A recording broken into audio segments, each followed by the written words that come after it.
Hello students, solid state हा chapter आपण start केलेला आहे. आता आपण आहोत आपल्या थर्ड व्हिडिओमध्ये.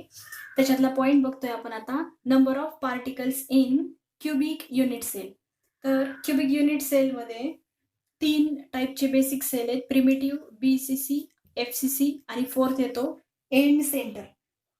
त्याच्यातला जो फर्स्ट आहे प्रिमिटिव्ह, तर या प्रिमिटिव्ह युनिट सेलमध्ये किती ॲटम्स असतात ते बघायचे आपल्याला. आता मी तुम्हाला मागच्या वेळेस एक एक्झाम्पल सांगितलं होतं, एक एक्झाम्पल अजून एक सांगते. कन्सिडर करा ही पेन्सिल आहे, हा आहे पेन. आपण कन्सिडर करू ही पेन्सिल आहे, पूर्ण एक पेन्सिल आहे नवीन. ही जर संपेपर्यंत दोघांनी वापरली, एक पेन्सिल संपेपर्यंत दोघांनी वापरली, तर एका जणाच्या वाट्याला किती पेन्सिल आली? ही half, 1/2, because it is shared by 2 person. जर का ही पेन्सिल 4 जणांनी वापरली तर एका जणाच्या वाट्याला आली 1/4. ही पेन्सिल जर का 8 जणांनी वापरली तर एका स्टुडंटच्या वाट्याला ती पेन्सिल आली 1/8. सेम तसं हा जो क्युबिक युनिट सेल आहे, या क्युबिक युनिट सेलमध्ये कॉर्नर 8 कॉर्नर्स आहेत. प्रत्येक कॉर्नरला एक एक ॲटम कन्सिडर केला आपण. पण जेव्हा पूर्ण क्रिस्टल डेव्हलप होतं, 3 डायमेन्शनल मधलं वेल डेव्हलप स्ट्रक्चर फॉर्म होतं, तेव्हा या कॉर्नरला 1/8 इतकाच ॲटम शिल्लक राहतो. किती ॲटम कॉर्नरला? 1/8. असे किती कॉर्नर्स आहेत? असे 8 कॉर्नर्स आहेत. म्हणजे टोटल नंबर ऑफ ॲटम किती झाले? 8 get cancel. So total number of atom will be 1 in case of simple or primitive cubic cell. Now second, BCC. BCC means body centered cubic unit cell. Body centred cubic unit cell मध्ये same असं structure आहे, म्हणजे 8 corner आणि पूर्ण एक item बॉडीच्या आतमध्ये. म्हणजे हे कसं लिहिणार आपण body centred cubic unit cell मध्ये? 1/8. असे किती कॉर्नर्स आहेत? 8. एका कॉर्नरला 1/8 आणि एक पूर्ण ॲटम बॉडीच्या आतमध्ये. बॉडी इन द सेन्स हा क्यूब, या क्यूबच्या आतमध्ये हा पूर्ण एक atom. So total number of atom will be 1 + 1 = 2. When well developed crystal structure is formed, there will be number of atom will be 2 in case of BCC. त्याच्यानंतर third type येतो FCC. FCC म्हणजे face centred cubic unit cell. Corner किती? Same structure, basic structure same राहणार. एका कॉर्नरला किती आले? 1/8. असे किती कॉर्नर्स आहेत? 8 प्लस. आता हा क्यूब आहे, ह्याच्या बाजूला जर का दुसरा क्यूब आला, हा एक क्यूब आणि ह्याच्या बाजूला असा दुसरा क्यूब अटॅच होतो, तर इथला हा जो ॲटम आहे, पूर्ण एक ॲटम, हा शेअर होईल दुसऱ्या ॲटम बरोबर. म्हणजे या फेसला ॲटम किती राहिला? हाफ इतकाच ॲटम राहिला. असे किती फेसेस आहेत? असे 6 फेस आहेत इन केस ऑफ FCC. FCCचं मिनिंग काय होतं? Face centred cubic unit cell. So total number of atom 1 + 3 = 4. Total number of atom will be 4 in case of face-centered cubic unit cell or FCC. Total number of atom will be 2 in case of BCC, and total number of atom will be 1 in case of simple cubic unit cell. आणि जो fourth type आहे त्याला आपण end centre unit sale असं म्हणतो. काय म्हणतो आपण त्याला? End centred unit cell. त्याला एंड सेंटर पण म्हणतात किंवा बेस सेंटर्ड असं पण म्हणतात. म्हणजे हा पूर्ण ॲटम, म्हणजे कॉर्नरला 1/8 असे 8 कॉर्नर प्लस वरती आणि खाली, वरच्या एंडला एक आणि खालच्या एंडला एक शेअर झाल्यानंतर वरती हाफ राहणार, खाली पण हाफ राहणार.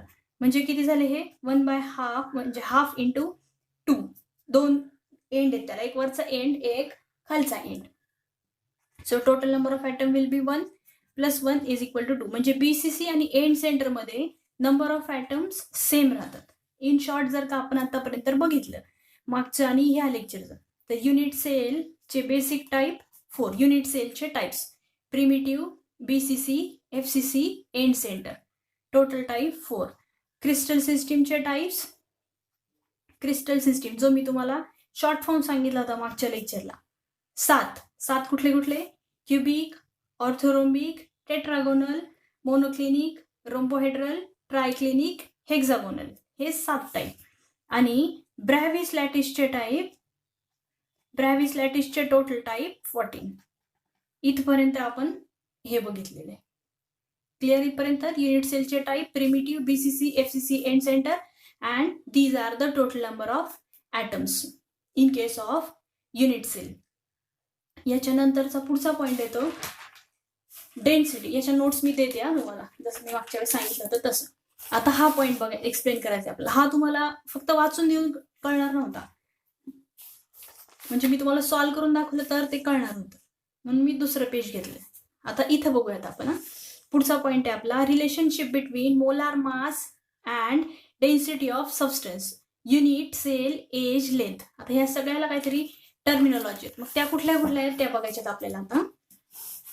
मग आता बघा, एक एक एक एक कन्सेप्ट समजून घ्या व्यवस्थित.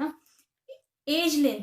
एज लेंथ म्हणजे एखादा क्यूब जर का असेल त्याची जी एज असते, म्हणजे कळा, फॉर एक्झाम्पल आता ही नोटबुक आहे, या नोटबुकची जर का ही बघितली आपण तर ही झाली त्याची एज लेंथ. मग edge length of unit cell is consider as a. त्या एज लेंथला आपण ए असं कन्सिडर करूया. त्याच्यानंतर आता क्यूब आहे, मग क्यूबचा व्हॉल्यूमचा फॉर्म्युला काय झाला? एज लेंथ जी असते त्याची एजचा क्यूब, एजला आपण काय कन्सिडर केलंय? A. So therefore volume of unit cell will be a cube. First point clear? त्याच्यानंतर हा जो सेकंड पॉइंट आहे, suppose mass of particle is m. एक एक पॉइंट व्यवस्थित समजून घ्या.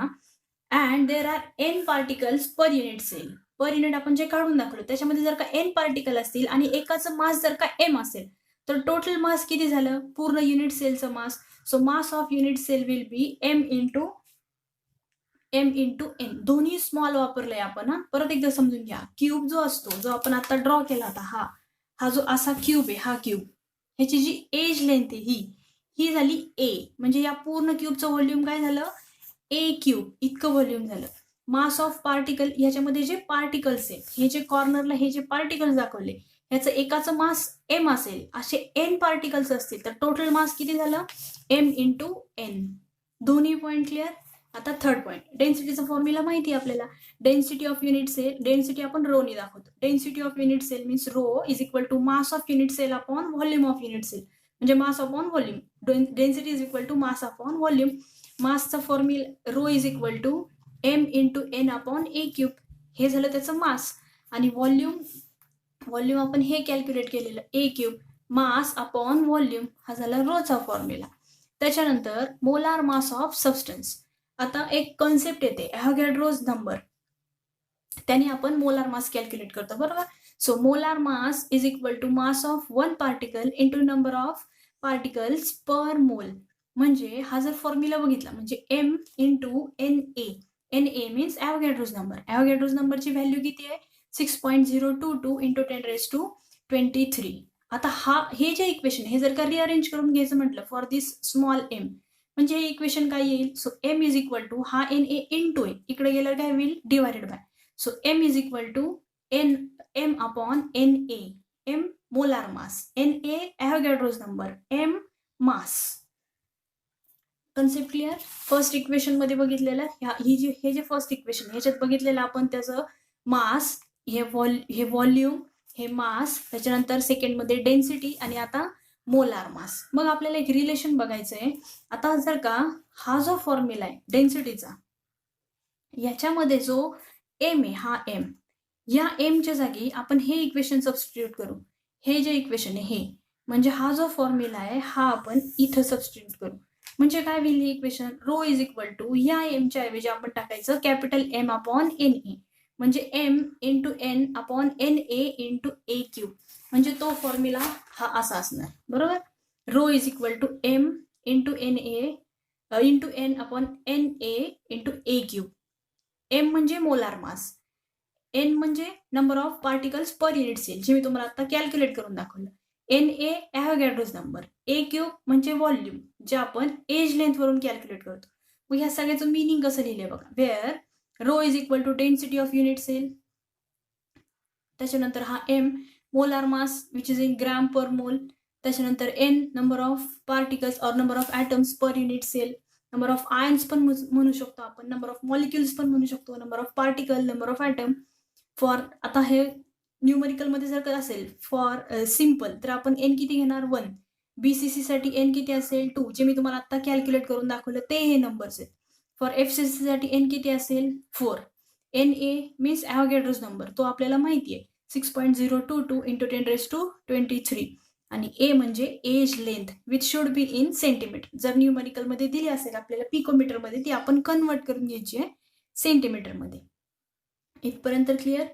उद्याच्या लेक्चरमध्ये मी तुम्हाला या फॉर्म्युल्यावरती न्यूमरिकल सॉल्व्ह करून दाखवते. Numerical based on density of unit cell. याच्या नोट्स मी तुम्हाला डिस्क्रिप्शनमध्ये देते.